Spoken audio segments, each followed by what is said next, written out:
Okay, guys, today we are going to discuss simply the answer key of our third weekly test. Okay, weekly test number 3 we have discussed. उसका answer की हमें देखना है सिर्फ. Okay, so let's discuss all the questions one by one. Okay, see.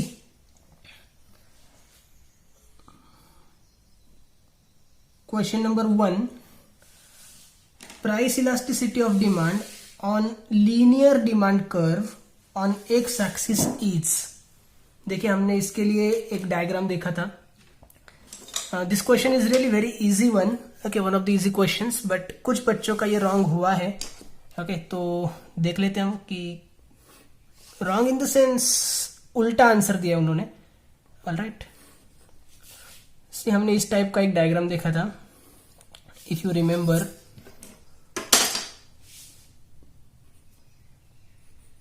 zero, this is your x axis, this is your y axis. okay, point elasticity of demand हमने जब देखा था उसके अंदर हमने ये चीज देखी थी. एक्स एक्सिस पे आपका जो इसका इलास्टिसिटी ऑफ डिमांड होता है वो 0 होता है. वाई एक्सिस पे होता है इन्फिनाइट. ओके, सेंटर में होता है 1. उसके ऊपर कहाँ पे अगर आप जाओगे और कहाँ पे नीचे जाओगे. ओके, तो आई थिंक ऊपर 1 मोर देन 1 होता है, नीचे लेस देन 1 होता है.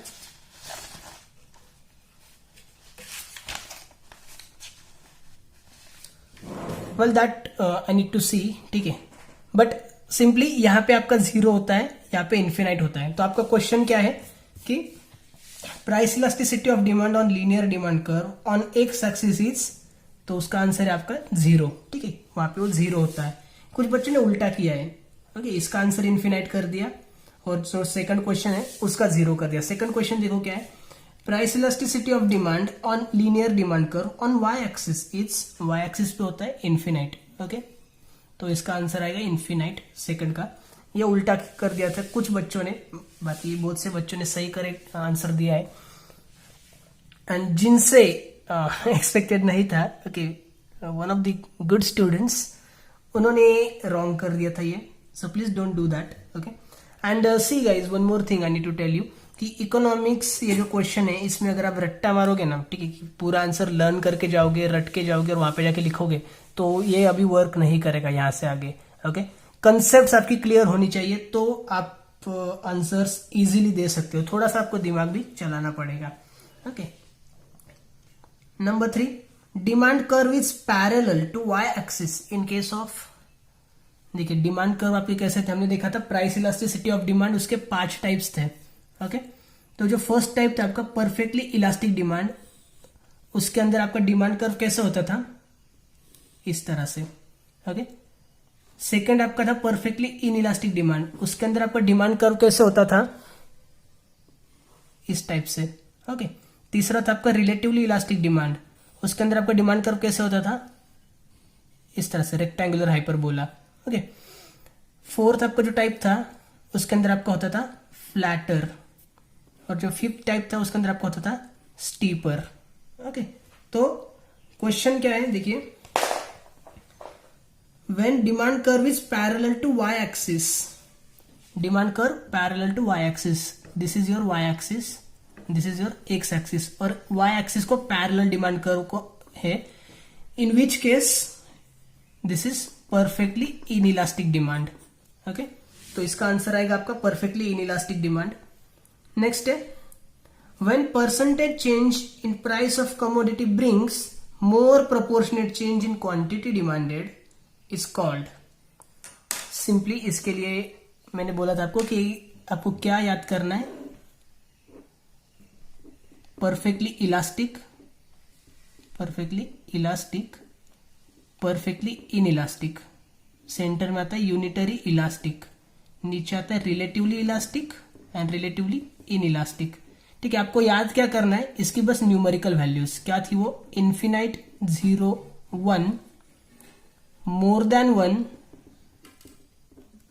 And less than 1. ओके, आपको बस इतना याद करना था, इससे आप सब कुछ कर सकते हो. How, see, when a percentage change in price of commodity brings more proportionate change, more मतलब क्या है, ये मोर देन वन वाला बराबर, मोर चेंज, तो वो क्या हो जाएगा, relatively elastic demand.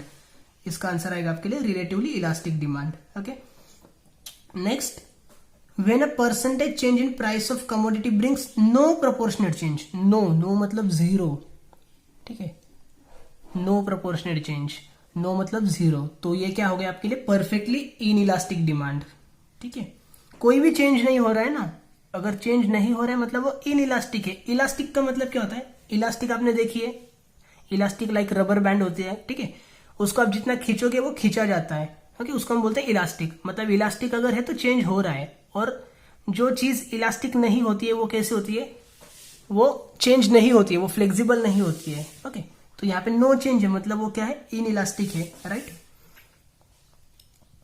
Next, when a percentage change in price of commodity brings infinite proportionate change, देखिए इन्फिनाइट कहां पे है, परफेक्टली इलास्टिक डिमांड में है, तो ये हो जाएगा परफेक्टली इलास्टिक डिमांड। उसके बाद है when a percentage change in price of commodity brings less proportionate change, less मतलब क्या है, ये less than one, okay, less change, ये कहां पे होता है, रिलेटिवली इन इलास्टिक डिमांड में होता है। उसके बाद आएगा when a percentage change in price of commodity brings same या इक्वल चेंज, इक्वल मतलब क्या है, वन, ओके, तो इसका आंसर होगा यूनिटरी इलास्टिक डिमांड। नेक्स्ट है in case of perfectly elastic demand the demand curve is, in case of perfectly elastic, ये कौन सा था आपके लिए, perfectly elastic, perfectly in elastic, unitary elastic, okay, relatively elastic and relatively in elastic. तो क्या question है, in case of perfectly elastic demand the demand curve is, perfectly elastic demand, इसके अंदर डिमांड कर्व कैसा है आपके लिए, दिस इज हॉरिजॉन्टल, ओके, ये जो आड़ा होता है उसको हम बोलते हैं हॉरिजॉन्टल, इसको हम बोलते हैं vertical, this is rectangular hyperbola, this is flatter and steeper. Okay, so आपके क्वेश्चन के अकॉर्डिंग इसका आंसर क्या आ जाएगा, horizontal. Alright, next, in case of relatively elastic demand, in case of relatively elastic demand the demand curve is, relatively elastic demand, ये देखिए relatively elastic demand, demand curve कैसा है, flatter, okay, flatter. Next, in case of unitary elastic demand the demand curve is, unitary elastic demand ये है, इसमें demand curve कैसा है हमारा, rectangular hyperbola, okay, rectangular hyperbola. उसके बाद है in case of relatively inelastic demand the demand curve is, see relatively inelastic मतलब 5 नंबर वाला, उसके अंदर डिमांड कर्व कैसा है हमारा, स्टीपर, ओके। नेक्स्ट है अभी देखिए, total expenditure method of measuring elasticity of demand is also known as, देखिए हमने टोटल 3 मेथड्स देखे थे। फर्स्ट हमारे लिए कौन सा मेथड था, रेशो मेथड।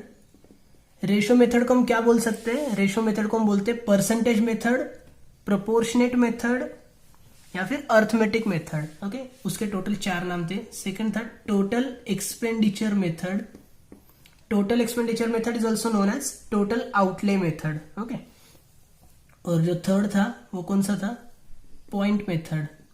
पॉइंट मेथड को और क्या बोलते हैं हम, ज्योमेट्रिक मेथड, ओके।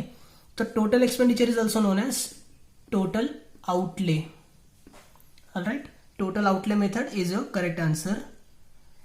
Next है the demand for dash dash will be highly inelastic, इसमें से कौन सी चीज है, now this is the question of common sense type question, ठीक है, कि which one of the following commodity will have highly inelastic demand, किसकी डिमांड आपकी highly inelastic होगी।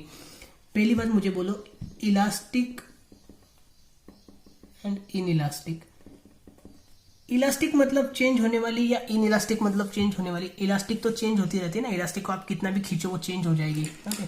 For example I have that rubber now, okay, मान लो ये elastic है, elastic भी ऐसी होती है ना, इलास्टिक होती है, चेंज हो रही है बड़ी, बराबर है, मतलब इलास्टिक में चेंजेस होते हैं। और जो इन इलास्टिक है पेंसिल है, ये इलास्टिक नहीं है, इसको खींचता हूं मैं तो कोई चेंजेस हो रहे हैं क्या? नहीं हो रहे हैं ना। ओके, तो यहाँ पे नो चेंज, बराबर है। इलास्टिक मतलब चेंज होता है और इन इलास्टिक मतलब चेंज नहीं होता है। तो देखो अभी गोल्ड प्राइस में अगर चेंज होगा तो गोल्ड की डिमांड में चेंज होगा, बराबर है। अगर गोल्ड की प्राइस ज्यादा हो गई तो आप परचेस करोगे क्या? नहीं करोगे, मतलब गोल्ड के अंदर डिमांड आपका इलास्टिक है। Perfume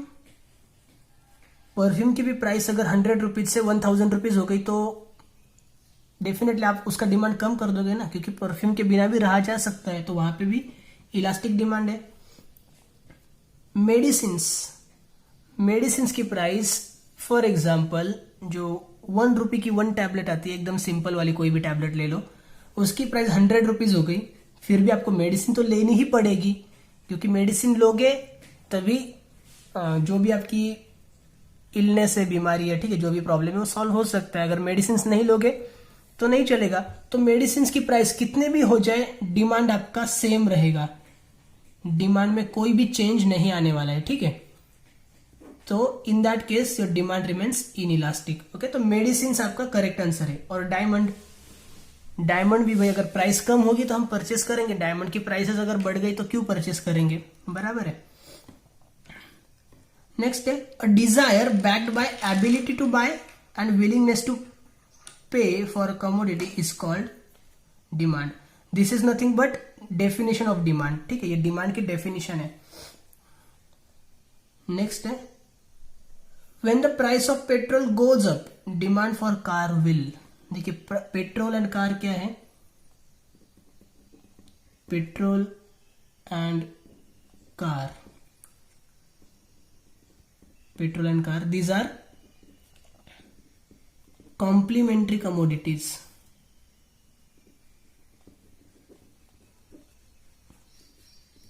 Complementary commodities, okay. And what happens in case of complementary commodities? Petrol की प्राइस गोज अप, मतलब पेट्रोल की अगर प्राइस बढ़ गई तो क्या हो जाएगा, कार के लिए डिमांड, पेट्रोल की अगर प्राइस बढ़ गई है तो पेट्रोल के लिए डिमांड कम हो जाएगी, बराबर है। पेट्रोल की प्राइस बढ़ गई तो पेट्रोल की डिमांड कम हो जाएगी, अपना लॉ ऑफ डिमांड वही बोलता है, price goes up demand goes down.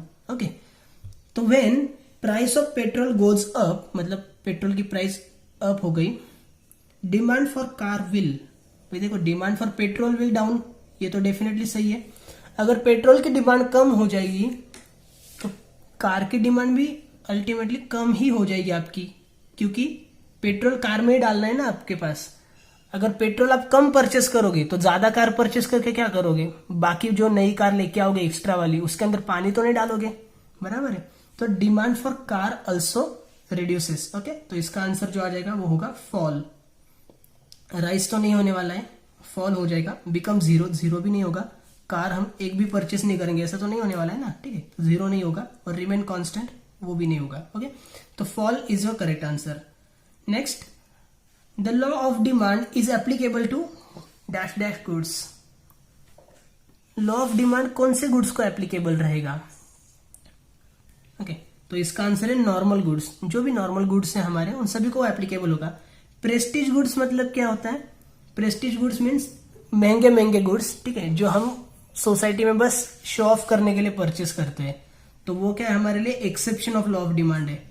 Inferior goods वो भी प्रेस्टीज के टाइप का ही होता है, वो भी एक्सेप्शन है। डिफेंस गुड्स ये भी एक्सेप्शन है। मतलब इन तीनों केसेस के अंदर, ये जो ऊपर वाले तीनों केसेस है इसके अंदर लॉ ऑफ डिमांड एप्लीकेबल नहीं होता है, बट ये जो चौथा केस है इसके अंदर लॉ ऑफ डिमांड आपका एप्लीकेबल होता है, ठीक है, नॉर्मल गुड्स। नेक्स्ट है when less is purchased at constant prices it is called dash dash in demand. इसके लिए देखिए हमने 4 कंसेप्ट्स पढ़ी थी। एक था एक्सपांशन इन डिमांड, दूसरा था कॉन्ट्रैक्शन इन डिमांड, तीसरा था इंक्रीज और चौथा था decrease. Okay,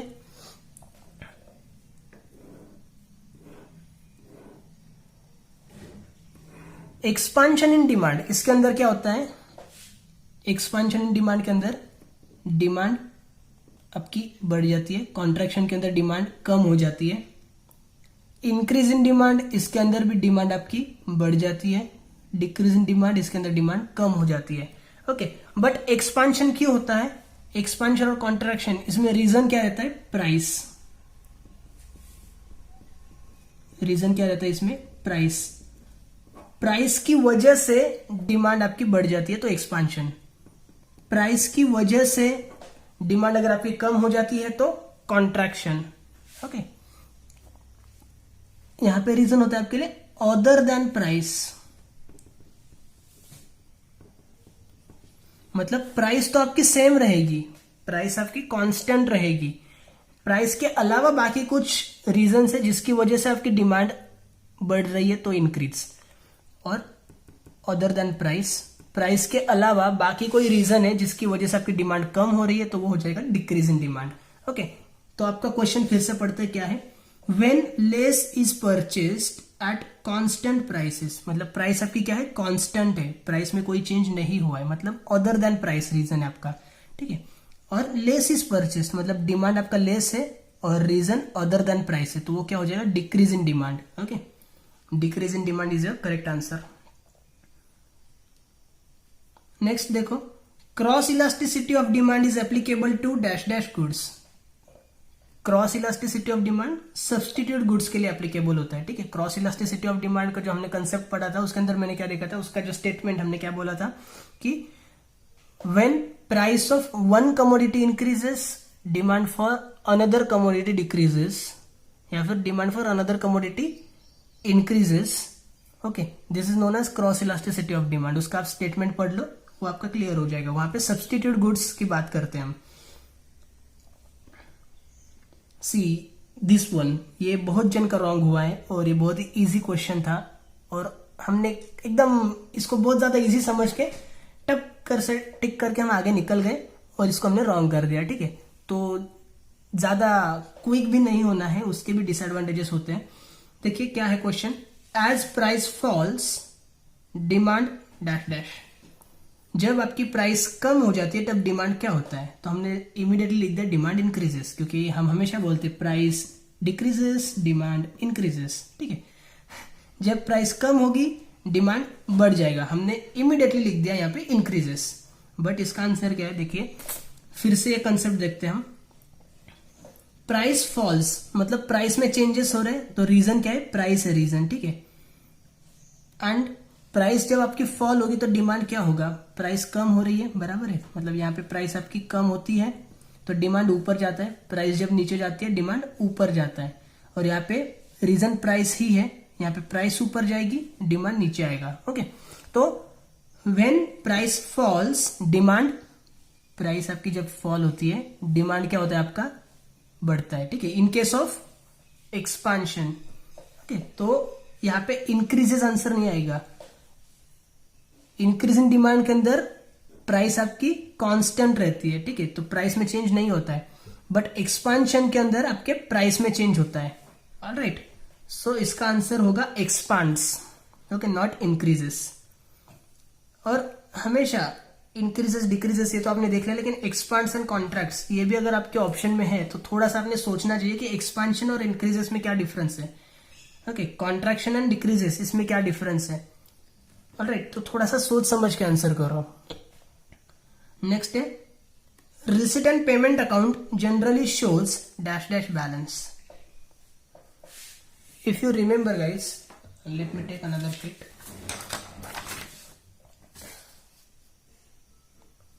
okay, if you remember receipt and payment account आप देखते हो इन हमारा जो नॉट फॉर प्रॉफिट कंसर्न्स का भी टॉपिक चालू है उसके अंदर। ओके,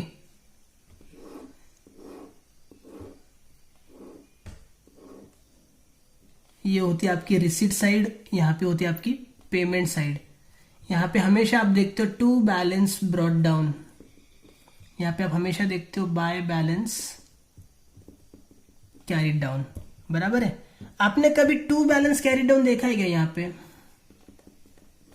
6-7 प्रॉब्लम्स अभी तक हुए हैं, आपने कभी यहाँ पे टू बैलेंस कैरिड डाउन देखा है? नहीं देखा है ना। ओके, तो हमेशा आपका जो कैरिड डाउन होता है वो क्रेडिट में ही होता है। क्रेडिट में कैरिड डाउन होता है, इसका मतलब क्या है? Debit side is greater, debit is more. Debit आपकी बड़ी है इसलिए क्रेडिट में कैरिड डाउन आ रहा है। ओके, तो डेबिट बढ़ी है, इसका मतलब क्या है, debit balance. Alright, receipt and payment account आपका डेबिट बैलेंस शो करता है, क्रेडिट बैलेंस शो नहीं करता है, मतलब डेबिट में कैरी डाउन नहीं होता है। कुछ बच्चों ने सरप्लस और डेफिसिट भी किया, तो रिसीट एंड पेमेंट अकाउंट में आपने कभी यहां पे देखा है सरप्लस या डेफिसिट? इसके अंदर कभी सरप्लस ऐसी चीज लिखी आती है, इसके अंदर कभी डेफिसिट ऐसी चीज लिख के आती है क्या? नहीं आती है ना। ओके, सरप्लस और डेफिसिट हमें कहां पे मिलता है, इनकम एंड एक्सपेंडिचर अकाउंट में मिलता है। ठीक है, कैपिटल फंड, कैपिटल फंड भी इसके अंदर देखा है कभी आपने? नहीं होता है ना। कैपिटल फंड इसके ऊपर जो बैलेंस शीट आपको मिलता है, ठीक है, उसके अंदर कैपिटल फंड होता है, इसके अंदर कैपिटल फंड कभी नहीं होता है।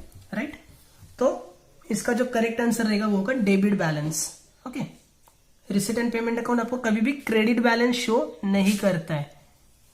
राइट, इसको थोड़ा और अच्छे से एक्सप्लेन अगर करना होगा तो मैं एक और बार यहाँ पे बनाता हूँ रिसीट एंड पेमेंट अकाउंट। ये हो गई मेरी रिसीट साइड, ये हो गई मेरी पेमेंट साइड। ठीक है, मान लो मुझे 5 लोगों ने 100 रुपीज दिए। ठीक है, मिस्टर ए मैंने लिखे 100 रुपीज, मिस्टर बी मैंने लिखे 100, सी 100, डी 100, ई 100। ऑलराइट, तो टोटल मेरे पास कितने पैसे आ गए? टोटल मेरे पास आ गए 500 रुपए। ओके, 500 रुपए अगर मेरे पास टोटल आ गए हैं तो इसमें से मैं पेमेंट कितना कर सकता हूं? मान लो मुझे किसी एक जन को 600 रुपए देने, तो मैं दे सकता हूं कि उसको 600 रुपए? नहीं, मैं मैक्सिमम 500 रुपए तक दे सकता हूं, उससे ज्यादा तो नहीं कर सकता ना। तो मैं 400 रुपए का भी पेमेंट कर सकता हूं, मैं 200 रुपए का भी पेमेंट कर सकता हूं। ओके, बट मैं एक साथ 500 से ज्यादा का पेमेंट नहीं कर सकता। मतलब आपकी पेमेंट साइड कभी भी रिसीट साइड से ज्यादा नहीं रहेगी, हमेशा आपकी पेमेंट साइड ही हमेशा आपकी रिसीट साइड ही ज्यादा रहेगी, पेमेंट साइड आपकी हमेशा कम ही रहने वाली। तो कैरी डाउन आपका हमेशा क्रेडिट में ही आएगा। ठीक है, डेबिट साइड आपकी हमेशा ग्रेटर रहेगी। That means it will show debit balance always. See what is next, income and expenditure account records transaction of, see income and expenditure account जो होता है आपके लिए, इनकम एंड एक्सपेंडिचर अकाउंट या फिर प्रॉफिट एंड लॉस अकाउंट, ठीक है, both of these are nominal accounts. और इन दोनों के अंदर हम क्या रिकॉर्ड करते हैं? तो इसके अंदर हम रेवेन्यू इनकम्स या फिर रेवेन्यू एक्सपेंसेस जो होते हैं वो रिकॉर्ड करते हैं। Alright, let's prepare this year. Suppose this is income and expenditure account और ये है आपके लिए बैलेंस शीट। ओके, तो ध्यान में रखो जो भी revenue incomes and revenue expenses होते हैं, okay, revenue incomes and revenue expenses हम कहां पे रिकॉर्ड करते हैं? तो यहां पे इनकम एंड एक्सपेंडिचर में आती सारी रेवेन्यू की चीजें,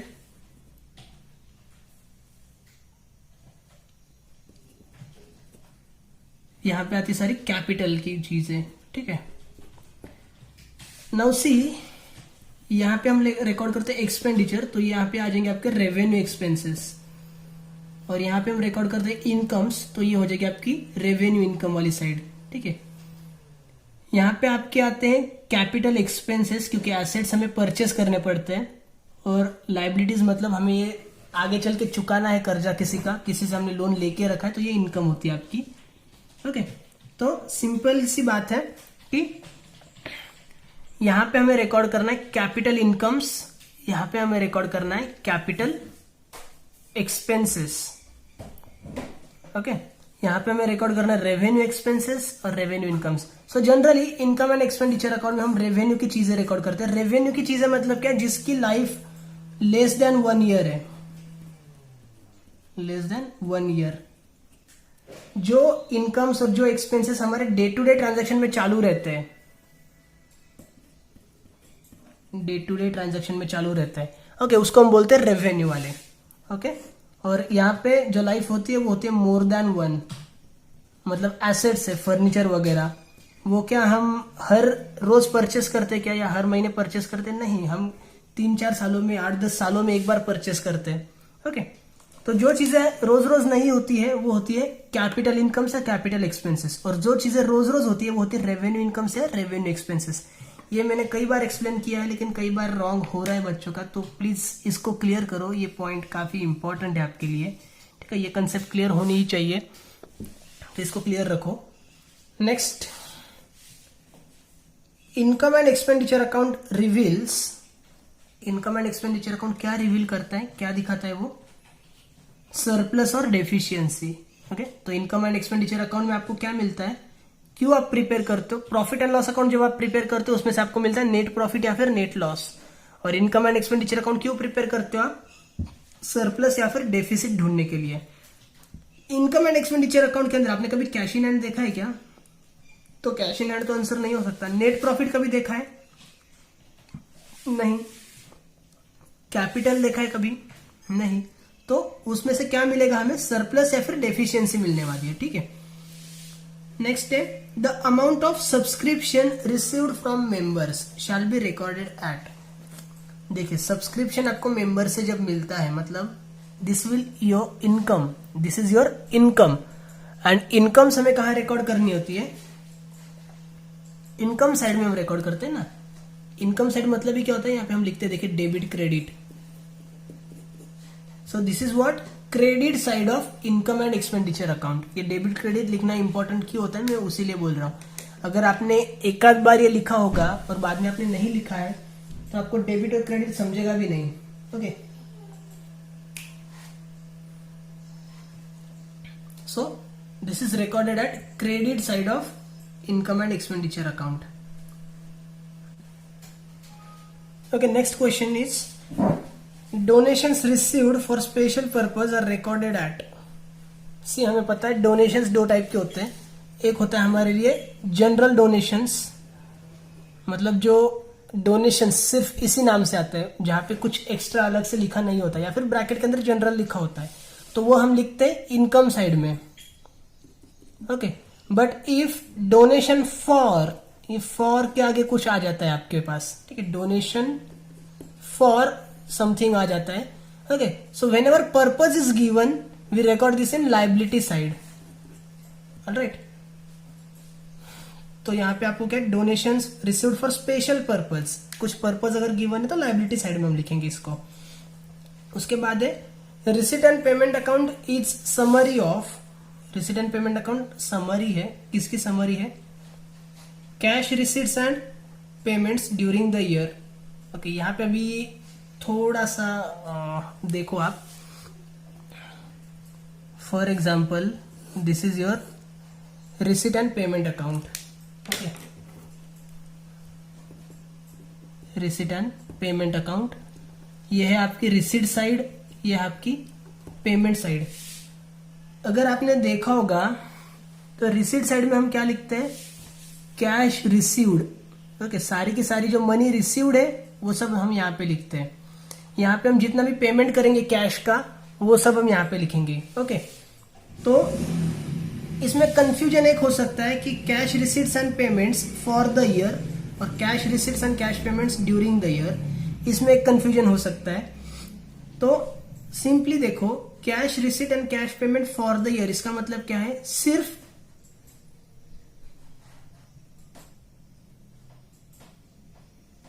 I'm sorry, what is happening here?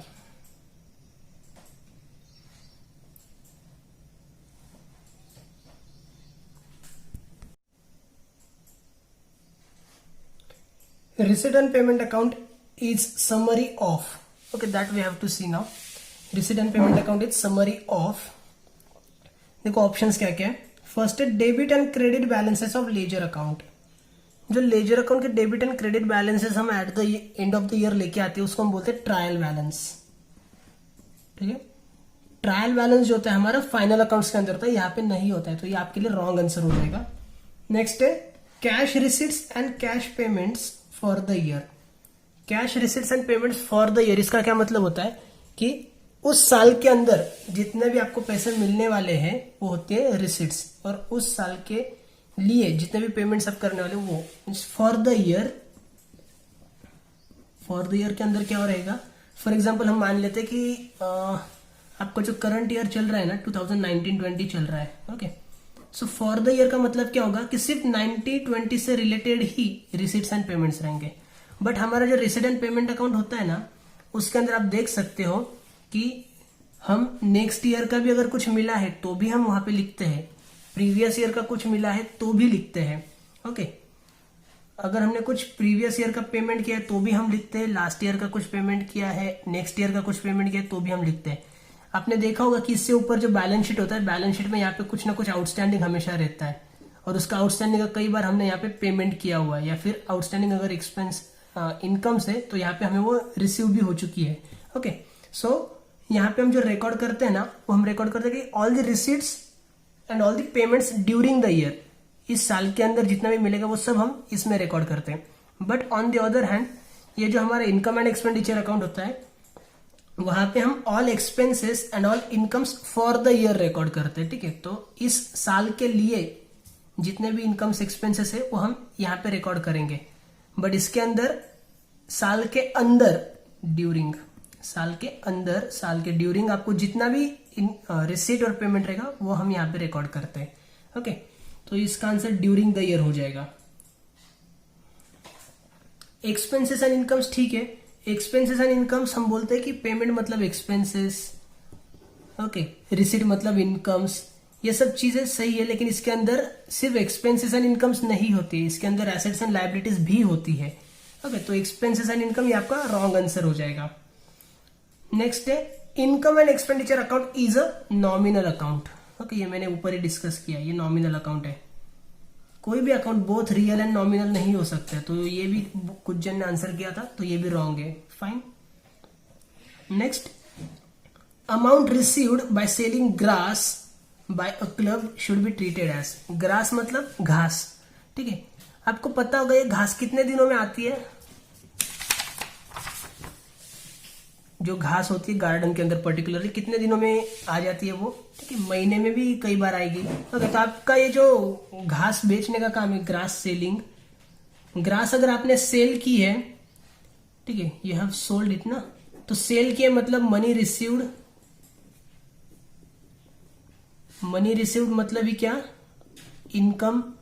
Okay, और ये जो इनकम है ये साल में आप कितने भी बार कमाओगे। फॉर एग्जांपल अगर मैं बोलता हूं कि मैं हर महीने घास बेच रहा हूं, तो मैं साल में कम से कम 12 बार ये इनकम कमाने वाला हूं। सो this is my regular activity, so this will become my revenue receipt. Okay, regular activity है तो ये रेवेन्यू रिसीट हो जाएगा। उसके बाद है subscription outstanding for current year is, outstanding subscription अगर है करंट ईयर मतलब हमारी जो रेगुलर एडजस्टमेंट, हम क्या करते हैं सब्सक्रिप्शन में ऐड करते हैं और एसेट साइड में इसका सेकंड इफेक्ट देते हैं, तो this will become your asset. ठीक है, इनकम नहीं होगा ये। इनकम क्यों नहीं होगा, क्योंकि ये आउटस्टैंडिंग है, अभी तक मिला नहीं है हमें, तो ये इनकम नहीं होगा। ओके, एंड लास्ट वाला आपके लिए donation for scholarship fund is, देखिए donation for scholarship fund, for के आगे अगर पर्पज लिखा है आपके लिए तो हम कहां पे लिखते हैं, लाइबिलिटी साइड में लिखते हैं। ठीक है, और लाइबिलिटी साइड में जो भी चीजें लिखी जाती है वो क्या होती है, कैपिटल रिसीट होती है वो। Okay, so capital receipt will become your answer. All right, I hope you understood that. For any queries, difficulty still if you are having, please do contact me, क्योंकि रॉन्ग आंसर अगर आप दे रहे हो इसका मतलब आपके पास कुछ ना कुछ क्वेरीज है, और अगर क्वेरीज होते हुए भी अगर आप उसको सॉल्व नहीं करोगे तो वो क्वेरीज कंटिन्यू रह जाएगी। आप मुझे कॉल नहीं कर सकते, नो प्रॉब्लम, आप मुझे व्हाट्सएप पे मैसेज कर दो, मैं वहां पे आंसर करूंगा, टेक्स्ट मैसेज कर दो। Okay, no problem, just do contact so that I can clarify your queries. Sir मुझे नहीं बताएंगे, या फिर I think sir will not clarify my query because I have some bad records with sir. Okay, इस type का assumption मत रखो, मैं ऐसा कभी नहीं सोचता हूँ, किसी के भी बारे में नहीं सोचता हूँ, कोई भी हो मैं सभी के प्रॉब्लम सॉल्व करता हूँ। Alright, so please do contact. Thank you so much.